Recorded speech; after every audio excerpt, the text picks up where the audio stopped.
हरियाणा के दिग्गज नेता मनोहर लाल अब प्रदेश की सालों तक कमान संभालने के बाद केंद्र में बड़े पद पर आसीन हुए हैं। जब हरियाणा में प्रधानमंत्री समेत दिग्गज नेता पहुंचे और मनोहर लाल की तारीफों के पुल बांधे तो साफ साफ इशारा दे गया कि अब मनोहर लाल का केंद्र की गद्दी पर विराजमान होने का समय आ गया। इस बात को प्रधानमंत्री नरेंद्र मोदी ने मुकम्मल भी कर दिखाया। मनोहर लाल ने केंद्रीय मंत्री के तौर पर शपथ ग्रहण की तो प्रदेशवासियों की आंखें भी चमकी हुई नजर आई। हरियाणा की जनता अपने नेता से आस बांधे बैठी थी कि जो विकास के काम 9.5 साल मुख्यमंत्री की गद्दी संभालते हुए किए, अब केंद्र में बड़ी जिम्मेदारी के साथ मनोहर लाल से प्रदेशवासियों की भारी उम्मीदें बढ़ गई। राज्यवासियों की निगाहें टिकी थी। मनोहर लाल को कौन सा मंत्रालय दिया जाएगा, आपको बता देंगे। मोदी कैबिनेट का विस्तार हो गया है। मनोहर लाल को 2 मंत्रालय मिले हैं।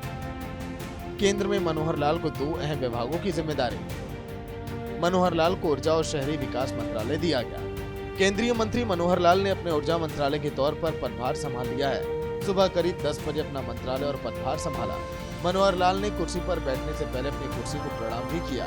इस मौके पर पूर्व ऊर्जा मंत्री भी मौजूद रहे। ऊर्जा मंत्री के तौर पे यहाँ पे मनोहर लाल जी पहुंच गए हैं। अपनी चेयर को प्रणाम किया है उन्होंने हाथ लगा के, और यहाँ पे उस चेयर पे बैठ गए हैं कि जहाँ पे उनको जिम्मेदारी गई है। सबको हाथ जोड़ के नमस्कार किया है। आपको बता दें कि ये पहली दफा था जब मनोहर लाल ने लोकसभा का चुनाव लड़ा और बम्पर जीत हासिल भी की।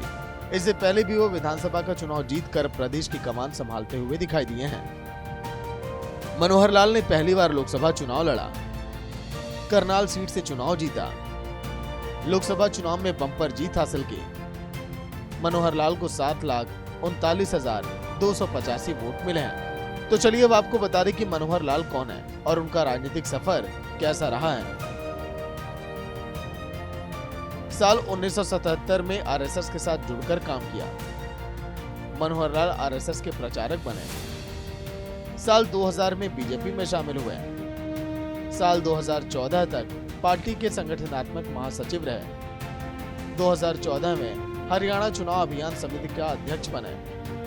बीजेपी के राष्ट्रीय कार्यकारी समिति के सदस्य बने। 2014 में पहली बार करनाल विधानसभा से चुनाव लड़ा और जीते। 2014 में हरियाणा के मुख्यमंत्री बने। 2019 में भी करनाल विधानसभा से जीत हासिल की। 2019 में एक बार फिर प्रदेश के मुख्यमंत्री बने। 2024 में पहली बार करनाल लोकसभा का चुनाव लड़ा और जीते। 2024 में केंद्र में 2 अहम विभाग मिले। हरियाणा को 9.5 साल तक मनोहर सौगात देने के साथ ही अब केंद्रीय मंत्री मनोहर लाल प्रदेश की झोली में क्या मनोहर तोहफों की बरसात करते हैं और किस कदर अब फिर से नई ऊर्जा के साथ केंद्रीय मंत्री मनोहर लाल विकास के कामों को रफ्तार देते हैं, ये देखना होगा। दिल्ली से विनय सिंह की रिपोर्ट, सूर्या समाचार।